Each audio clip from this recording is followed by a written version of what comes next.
আসসালামু আলাইকুম, কেমন আছেন সবাই? আশা করি ভালো আছেন। আলহামদুলিল্লাহ আমরাও ভালো আছি। তো আজকে বাসার ভিতরে এই তো ইঁদুর মারার অভিযান চলছে। তো দেখেন সব উলটপালট করে কি অবস্থা, ইঁদুর ধরার অভিযান চলছে। তো সাথেই থাকেন, আজকের ব্লগটা কন্টিনিউ করতেছি, দেখতেই থাকেন, আশা করি আপনাদের ভালো লাগবে। মানে ওই সোফার ভিতর থেকে বাইরে হয়ে লাফাইয়া আমার গায়ের উপরে, আমি চিৎকারের সাথে সাথে সবাই ধরে চলে আসছে। লাফাইয়া দেখেন এই পাশ দিয়ে এসে এই বক্সে ঢুকলো, ঢুকার পরে এই যে বাবুরাব্বু এভাবে পলে দিচ্ছে, এটার ভিতরে ছিল, যখন এটার ইয়ে করছে এই দিক দিয়ে আবার বের হইয়া আবার সেম জায়গায় চলে গেছে ওই সোফার নিচে। এখন কোথায় গেছে আমরা খুঁজতেছি, কিন্তু আমরা পাইতেছি না। হ্যাঁ হ্যাঁ, এই সাহারে জিনিস সব সব শেষ, সব ধ্বংস, লাখ লাখ টাকার জিনিস ইঁদুর ধ্বংস করে ফেলছে। কি যে একটা পরিস্থিতি, কি যে পরিস্থিতি, আল্লাহ হেফাজত কর। আমু পোম রাখো, এটা সোপার পোম, এগুলা সোপার পোম, এটা রাখো রাখো, ময়লা রেখে দাও, যাও বাবার সাথে হাত মুখ ধুয়ে নাও। এই যে ধুলাবালির মধ্যে সমুদ্র ছিল না, সমুদ্র সার আসছে, সমুদ্র পড়ার টেবিলে ছিল। কি অবস্থা, কি অবস্থা দেখেন। এই দূরে আমার ভাগ্যিস এগুলো সেগুন কাঠের সোফা, আমি কাভার দিয়ে রাখছি যেন মানে বাচ্চা কাচ্চা নষ্ট না করতে পারে। তারপরেও এই যে সমুদ্র ছোটোবেলায় এই সোফার মধ্যে অনেক শি করছে, অনেক। তো আমি একবার ওয়াশ করছি, এই সোফাগুলো আসলে ওয়াশেবল না। তারপরে আমি ওই যে ওনাদের যে মানে একটা কোম্পানি আছে সোফা, এসব পুমের সোফা এসে এই যে কি ব্রাশ দিয়ে ওয়াশ করে যায়, তা আমি ওনাদেরকে নক করছি, ওনারা এসে আমার সোফাগুলো একবার ওয়াশ করে দিয়ে গেছে। তারপর থেকে ভাবলাম যে আমি সোফাগুলোকে কী করি, এত দামি সোফা। এগুলো আমার আসলে বোর্ডের না, এগুলো আমাদের সব সেগুন কাঠের, এগুলোর পায়াগুলো সব সেগুন কাঠের, এগুলো এই যে সেগুন কাঠের, এগুলো সব সেগুন কাঠের পায়া, অনেক ভারী। ইঁদুরের গন্ধ সেই দুপুর থেকে লাগতেছে, কিন্তু আমি সোফাগুলো সরাইতে পারতেছি না, এত ওজন। পরে ওরা আব্বু আসছে, রাত্রি বাজে প্রায় 9:30, আসার পরে ওরা আব্বুকে বলার পরে ওরা আব্বু এগুলো সুপার আব্বু এগুলো সরাইয়া তারপর দেখলো যে একটা ইঁদুর মারা গেছে। ওই ইঁদুরটাকে সরাইতে, আর যে ইঁদুরটা ছিল ওই ইঁদুরটা এখান দিয়ে হয়তো এখান দিয়ে বের হয়ে গেছে, জানলা দিয়ে, জানি না, ওই ইঁদুরটাকে পাওয়া যায় নাই। তো যাই হোক, এই যে আমি সোফাগুলা কাভারগুলো সব খুলে ফেলছি, সোফার কাভারগুলো খুলে ফেলছি। আমার ড্রয়িং রুমটা কি বিধ্বস্ত দেখেন, কি অবস্থা, কি অবস্থা হয়ে আসছে জানি না। এটা রাত্রে কয়টা বাজে, অলমোস্ট এখন রাত্রে বাজে কয়টা, 10:30 বেজে আসছে অলমোস্ট। আমি কয়টা এগুলো গোছাবো আমি জানি না। এই দেখেন হুইল পাউডারের পানিও নিয়ে আসছে, যে সোফার নিচে যেখানে ইঁদুরের মানে ডেড বডিটা পাওয়া গেছে ওইখানেই হুইল পাউডারের পানি দিয়ে একটু ধুইছে। এখন আর কই আছে আমি জানি না। যাই হোক, ওই ইঁদুরটা আমার জানলা দিয়ে বের হয়ে গেছে। আমি এখন এই পাশটা কী করব, সোফাগুলোকে একটু খোলা খোলা করে রাখবো, মানে কাভার দিব না এখন আর।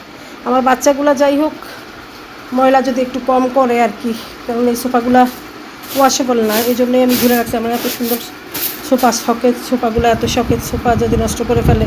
আরেকবার এই যে সমুদ্র, এই পমটাকে বসে বসে এই দিক দিয়ে না, ওই যে বালিশের নিচে মনে হয় এই দিক দিয়ে সোফাটা একদম খুলে ফেলছে। পোলাপান বুঝেন না বাচ্চারা, বাচ্চা বলতেই তো কথা। এই যে কোন দিক দিয়ে, এই যে এই দিক দিয়ে হাত ঢুকায় খুলে ফেলছিল। করে যাই হোক, এই যে কী করবো আমি বুঝতেছি না কতক্ষণ লাগবে আমার এই কাজগুলো করতে। আপনারা দোয়া করবেন। এই যে দেখেন পরিস্থিতি, এদিক দিয়ে সুবা বলতেছে যে মা আম খাবো, ও আমের জন্য কাটাকাটি করতেছে। আসলে একটু ইঁদুরে এতটা দিন আমাকে তাণ্ডব করতেছে, আমি তেমন একটা করি নাই, যে খেয়াল করি নাই, করবো। ওরে বাবা, দেখতেছি যে না, ওরা তো আমারে এমনভাবে জ্বালাইতেছে, জ্বালানোর আর শেষ নাই। অনেক পেন্সিল বের হয়েছে দেখেন সোফার নিচ থেকে, অনেক পেন্সিল বের হয়েছে, তারপরে ব্যাটারি বের হয়েছে, কত কাগজপত্র বের হয়েছে। এই পোমগুলা ছিল, এগুলো ইঁদুরে কেটে ফেলছে। কী করবো বুঝতেছি না। মানে দেখেন আমার টিকটক লাইটের, এই যে দেখেন একটা লাইট ছিল, এই লাইটটাকেও ঝাঁকঝরা করে ফেলছে। ইঁদুরের খেতে ইচ্ছে করছে, খাইছে আর কি। আমার আসলে সুখ নাই, আমি অবসর তো, এই জন্য আমার কাজটা ইঁদুরে বাড়াইছে। আর কি করব, আমার নসিব, এগুলো হচ্ছে নসিব। এই যে সব কাভার খুলে ফেলছি, এই যে সব এলোমেলো অবস্থায় আছে। যাই হোক, এখন এই সাউন্ড বক্সগুলোকে কাভার দিয়ে দিয়ে রাখবো, মানে এই প্যাকেট দিয়ে দিয়ে এগুলো বোঝাই করে রাখবো, যদি এগুলাতে ইঁদুর ঢুইকা যায় যেন না ঢুকতে পারে। অনেক দামি সাউন্ড বক্স এগুলা। উফ, আমি কি করব। ইঁদুর মারার অভিযান, ইঁদুর মারার অভিযান, এগুলো ফেলে দিব। আসলে এগুলো কোনো কাজের না, এগুলো রাখবো না। এই লাইটটাও ফেলে দিব, এই ঝাড়টাও ফেলে দেবো, এগুলো ফেলে দিব কালকে। এগুলো এগুলো ফেলে দিব সব, এগুলো কোনো দরকার নেই, এগুলো ফেলে দিব, এগুলোর দরকার নেই। এই যে স্ট্যান্ডটা কী করবো, আমার ভালো লাগতেছে না। না, কি একটা অবস্থা বলেন।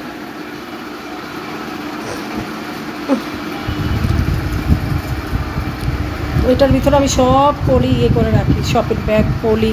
দেখেন, এটার ভিতরে ইঁদুর কিন্তু ঢুকে নেই, এটার ভিতরে কিন্তু ইঁদুর কাটে নাই, এটার ভিতরে একবারের জন্য ইঁদুর ঢুকে নেই, দেখছো। কিন্তু আমার যে টেনশন ছিল যে এই ঝুলটার ভিতরে যদি ঢুকে ইঁদুর কাটে নেই। ইঁদুর ওই ছোপান কুচু কুচু করে কাটবে, তারপরে আপনার ওই যে কারেন্টের তার কাটবে, তারপরে মানে এসব জিনিস। আমি তো চিন্তা করছি যে আমার যদি এই টেবিল ল্যাম্পের তারটা কাটতো, কিন্তু কাটে নাই। টেবিল ল্যাম্পের তার একদম সুরক্ষিত ছিল, মাশাআল্লাহ। এটা সোফার নিচে ছিল, কিন্তু একটু তারও কাটে নাই। আমার মনে হয় দূরে দেখে নাই।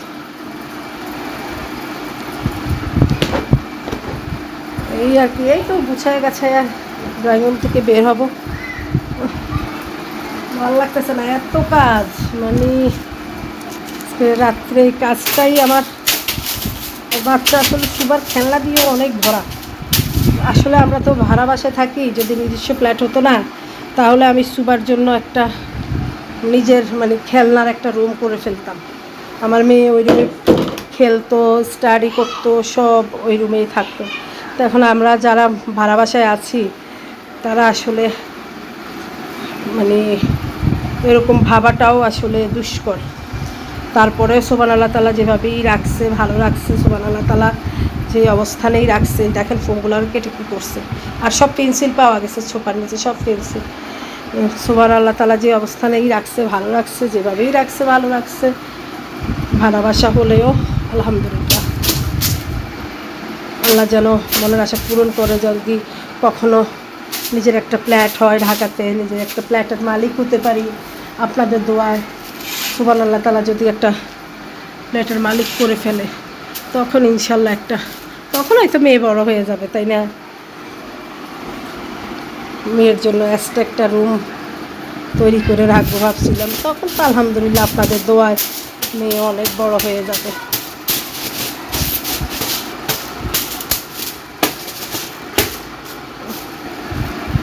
আল্লাহ, এই যে বালিশ সব এখানে দিলাম, একদিন পোষণ কাবার সব ওয়াশ করতে হবে। আমি ভাবিনি হঠাৎ করে আইসা বাবুর আব্বু এরকম উলুট পালুট করে ফেলবে, ড্রয়িং রুমটা একটু উলুট পালুট করে ফেলবে, এটা আমি আসলে ভাবিনি। ও আসার পর আমি বলছি যে ইঁদুর, আসলে মনে হয় যে ইঁদুর মরছে, গন্ধ বেরোতেছে। দেখো তো বলার সাথে যে কী করলো, দেখেন সব টাইনা টুইলা সুপার কাবার টাবার তস নস, আর সব আমার জন্য ফালাইয়া চলে গেছে বেডরুমে, এসির ভিতরে। এই অবস্থা। তো দোয়া করবেন যেন আল্লাহ ধৈর্য শক্তি দেয়, কিছু করার নাই আমার। তো গোছানোর পর শ্যুটটা আবার দিব আপনাদেরকে, বলবেন কেমন হয়েছে। এই এলোমেলো অগোছানো রুমটা গুছাইয়া নিই, তারপর আপনাদের সাথে আবার শেয়ার করব।